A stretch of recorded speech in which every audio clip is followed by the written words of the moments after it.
Tuhan, pada hari ini kita bisa kembali bersama-sama untuk belajar melanjutkan pembelajaran kita yang minggu lalu. Namun sebelum itu seperti biasa Ibu mau tanya nih, gimana kabarnya anak-anak pada hari ini? Baik, Bu. Wah, sepertinya anak-anak pada hari ini sudah sangat semangat ya. Tapi sebelum kita mulai pembelajarannya, Ibu punya permainan nih. Siapa yang semangat untuk ikut bermain? Saya. Nah, jadi permainannya itu nanti anak-anak akan menebak suara yang akan Ibu tampilkan. Nanti siapa yang menjawab angkat tangannya, lalu yang menjawab akan Ibu berikan bintang di akhir pembelajaran. Oke. Selesaikan pertanyaan ya, harus fokus nih. Tadi Elsa yang pertama yang mengangkat tangan. Oke, apa Elsa?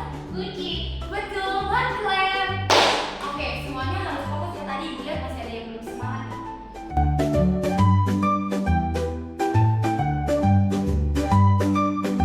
Tadi instruksinya harus angkat tangan dulu atau menjawab dulu? Angkat tangan. Oke, sekali lagi ya. 1, 2, 3. Saya, Bu.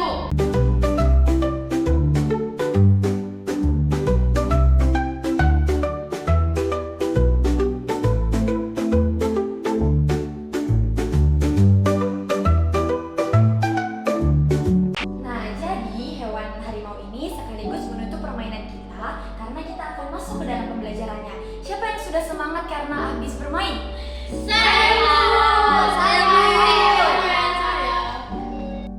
Oke, setelah permainan tadi, Ibu berharap supaya anak-anak bisa mengikuti pembelajaran ini dengan semangat ya. Nanti kalau ada temannya yang ngantuk, cubit aja, oke? Nah, jadi pada pembelajaran kita pada hari ini, Ibu memiliki 3 harapan untuk bisa anak-anak capai. Yang pertama, Ibu berharap supaya kalian ini bisa tahu kenapa ya kok harimau Sumatera bisa hampir punah. Lalu yang kedua, Ibu berharap kalian ini tahu gimana ya caranya supaya harimau ini nggak jadi punah. Terus kenapa penting itu untuk kita pelajari? Dan selain itu, bukan hanya harimau-harimau yang ada di Sumatera, tapi kita juga bisa mengetahui bagaimana cara menjaga satwa-satwa lainnya. Oke, dapat dimengerti anak-anak? Sebelum kita memulai pembelajaran kita, Ibu mau Evi untuk pimpin kita di dalam doa. Ibu akan mengecek kehadiran kalian. Anak-anak, coba lihat kanan-kirinya, apakah teman-teman di semua sudah hadir? Oke. Rules and procedure. Satu jari untuk bertanya, 2 jari ke toilet, 3 jari mau minum, 5 jari ayo tenang. Sebelum kita masuk ke dalam materi kita pada hari ini, Ibu mau mengingatkan kembali pembelajaran kita yang minggu lalu, karena di minggu ini akan berkesinambungan dengan materi yang kita pelajari di minggu lalu. Nah, anak-anak tahu tidak, masih ingat tidak bagaimana sih ciri-ciri harimau itu?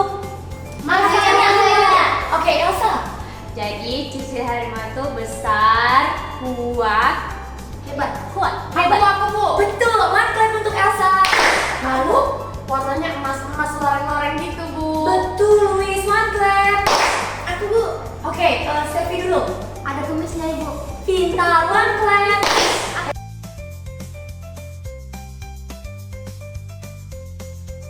Seperti yang sudah anak-anak jelaskan tadi, jadi harimau ini memiliki ciri-ciri yang tubuhnya itu kuat, besar, lalu memiliki taring yang tajam. Bahkan anak-anak tahu tidak kalau harimau itu memiliki mata yang 6 kali lebih tajam daripada manusia. Kira-kira fungsinya itu apa ya anak-anak? Melihat mangsa. Betul. Jadi sebenarnya harimau ini bisa melihat mangsa dari kejauhan. Beda sama kita manusia. Mungkin kalau kita melihat dari luar kelas ini, kita sudah tidak bisa melihat apa-apa. Tapi kalau harimau masih bisa. Keren nggak? Keren! Nah, jadi kira-kira di minggu lalu Ibu bilang kenapa kita penting untuk mempelajari harimau ini? Karena harimau Sumatera itu kenapa ya anak-anak? Iya, betul. Tapi sebenarnya belum sepenuhnya punah ya anak-anak, tapi hampir punah. Maka dari itu, hari ini kita akan belajar mengenai penyebab dan akibat dari punahnya harimau yang ada di Sumatera. Jadi Ibu punya 2 gambar di sini, dua-duanya sama-sama gambar harimau. Pada waktu itu, harimau di Sumatera ini sebenarnya populasinya itu sangat banyak. Akan tetapi, karena ada orang-orang yang tidak bertanggung jawab, mereka memburu harimau ini secara sembarangan menjualnya secara ilegal. Nah, mereka menjual ini demi kepentingan mereka sendiri tanpa memikirkan kalau harimau ini bisa saja punah karena buruan mereka yang tidak bertanggung jawab itu. Ibu, saya mau bertanya Bu, ilegal itu apa ya Bu? Oke, pertanyaan yang baik ya Joy. Jadi, apa sih ilegal itu? Jadi, ilegal adalah tindakan yang dilakukan tanpa izin. Apa sih hubungannya sama yang kita pelajari tadi? Jadi, pemerintah itu sudah mengeluarkan undang-undang kalau kita tidak boleh berburu satwa-satwa yang ada di dalam hutan. Karena apa yang ada di dalam hutan ini harus kita jaga dan harus kita lindungi. Sedangkan orang-orang yang gak bertanggung jawab yang ibu bilang tadi, mereka masuk, mereka tembak, mereka bunuh binatang-binatang itu tanpa perizinan dari pemerintah itu. Bahkan pemerintah memang sudah mengatakan untuk gak boleh dibunuh, tapi mereka tetap bunuh. Jadi tindakan itu dikatakan tindakan yang ilegal. Bisa dipahami Joy dan anak-anak lainnya? Paham Ibu. Lalu yang kedua, harimau itu kan kalau anak-anak lihat itu tinggalnya di hutan. Akan tetapi lagi-lagi orang yang tidak bertanggung jawab itu datang ke hutan untuk menebang pohon secara sembarangan. Bahkan ada yang melakukan pembakaran hutan. Anak-anak tahu tidak kalau harimau itu sama seperti manusia, mereka membutuhkan tempat tinggal, mereka membutuhkan makanan. Kan tetapi orang-orang ini menebang secara sembarangan, membakar. Akhirnya mereka kehilangan tempat untuk mereka tinggal. Bahkan anak-anak ada beberapa harimau yang sudah terlepas dari hutan dan mendatangi wilayah manusia untuk mencari tempat tinggal dan mencari makanan. Karena mereka sudah kehabisan tempat tinggal dan makanan di dalam hutan itu. Lalu yang ketiga, adanya penurunan jumlah dari makanannya. Nah, yang pertama tadi kita ingat kalau harimau ini terus mengalami penurunan karena ada orang-orang yang tidak bertanggung jawab yang memburu mereka. Nah, ternyata bukan hanya harimau anak-anak, tapi juga binatang-binatang lain yang ada di dalam hutan itu ikut diburu. Lalu yang kedua, adanya penebangan pohon secara liar, kebakaran hutan, dan ini menyebabkan binatang-binatang lainnya juga ikut mengalami penurunan populasi. Nah, kita tahu kalau harimau ini makanannya itu ada rusa, juga ada babi hutan, dan masih banyak lagi seperti yang sudah kita pelajari di minggu lalu. Nah, kalau makanan-makanannya juga ikut mengalami penurunan, maka harimau pun kehilangan makanan-makanannya sehingga populasi hutan semakin terus menurun, bahkan sekarang sudah hampir punah. Nah, anak-anak kita kan sudah mempelajari tentang kenapa ya harimau Sumatera ini bisa punah. Nah, kita akan mempelajari akibat yang ditimbulkan dari hampir punahnya harimau Sumatera ini. Jadi yang pertama itu Indonesia kehilangan spesies ini. Anak-anak tahu nggak kalau harimau ini salah satu binatang yang populasinya itu paling banyak ada di Indonesia. Jadi kalau misalnya semakin lama harimau Sumatera ini menurun, maka Indonesia tidak akan menjadi negara yang memiliki harimau terbanyak. Maka dari itu kita harus benar-benar mengusahakan supaya harimau Sumatera dan juga satwa-satwa lainnya supaya tidak akan punah. Oke anak-anak? Oke. Lalu yang selanjutnya itu ada terjadi pertengkaran antara hewan dan manusia. Seperti yang ibu bilang tadi, kalau karena hilangnya habitat harimau ini, maka dia sudah berani keluar dari hutan itu dan mendatangi wilayah manusia, dan ini mengakibatkan pertengkaran antara harimau itu dan manusia. Harimau bisa memakan manusia dan manusia tanpa berpikir bisa membunuh harimau tersebut. Oke anak-anak, setelah mendengarkan apa penyebab dan apa akibat dari punahnya harimau Sumatera, ibu mau coba anak-anak dengan teman di sampingnya berdiskusi sebentar aja. Kira-kira apa ya yang bisa kita lakukan untuk menjaga supaya harimau ini tidak benar-benar punah? Bukan cuma harimau, tapi satwa-satwa yang ada di sekitar kita. Bisa dimengerti anak-anak? Bisa, Ibu. Oke, ibu kasih waktu 5 menit untuk berdiskusi.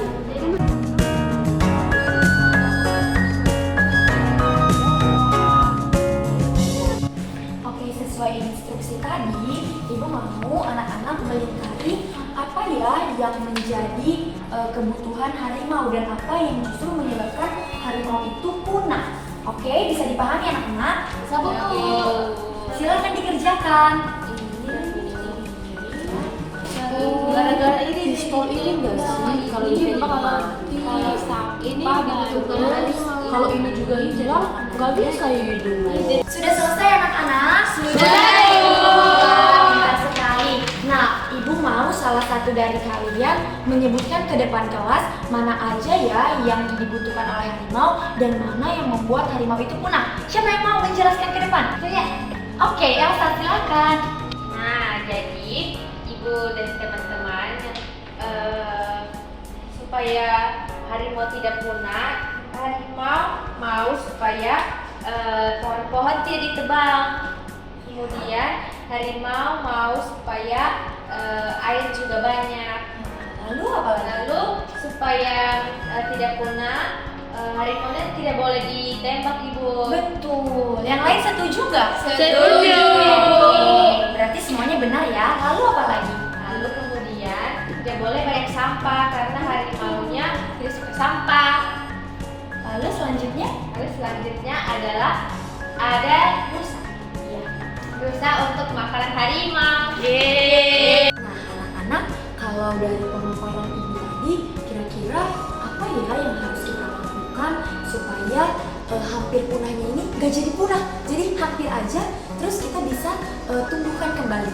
Nah, yang pertama itu kita harus melindungi hutan tempat tinggal mereka, yaitu dengan tidak menebang pohon sembarangan. Kalau misalnya kita melihat orang-orang yang mau menebang pohon itu, kita harus dengan berani bilang tidak boleh, karena itu bisa membuat lingkungan tempat tinggal harimau itu menjadi rusak. Kita harus mendukung pelestarian hutan. Kita bisa ikut orang tua kita melakukan penghijauan.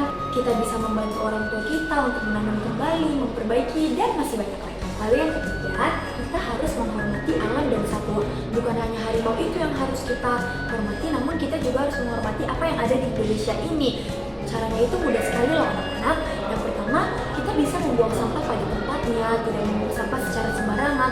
Karena dengan kita membuang sampah sembarangan, kita dapat merusak atau mengganggu tempat tinggal maupun binatang itu sendiri.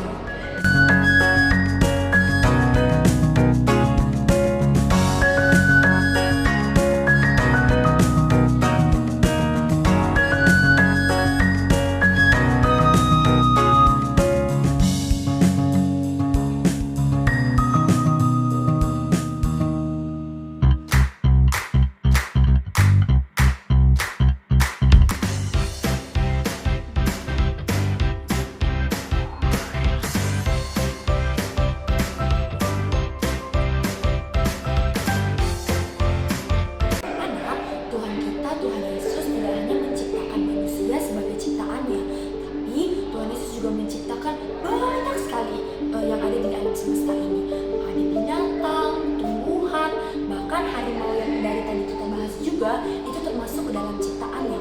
Lalu sejak awal Tuhan menciptakan kita semua, Tuhan meminta manusia yang memiliki akal dan pikiran untuk menjaga, memelihara, merawat segala ciptaannya. Jadi kalau misalnya kita merusak, kira-kira itu tindakan yang Tuhan mau untuk kita lakukan gak ya? Nah, karena itu kita harus sama-sama membangun pikiran untuk menjaga mereka, merawat mereka, dan memelihara mereka. Oke anak-anak? Oke, berarti anak-anak sudah tahu ya apa pentingnya untuk kita menjaga satwa dan lingkungan? Sudah. Nah, jadi sekarang Ibu mau tanya, apakah kita hanya perlu mengasihi sesama manusia atau sebenarnya semua ciptaan Tuhan itu perlu kita kasihi? Semua. Oke, pintar. Jadi kalau misalnya ada pertanyaan, apakah mengasihi mereka adalah kewajiban atau terserah aku mau aku mengasihi atau enggak dengan urusan kalian? Gimana jawabnya? Wajib. Pintar. Oke, melalui pembelajaran kita pada hari ini, apakah ada yang ingin anak-anak tanyakan atau masih belum terjawab nih?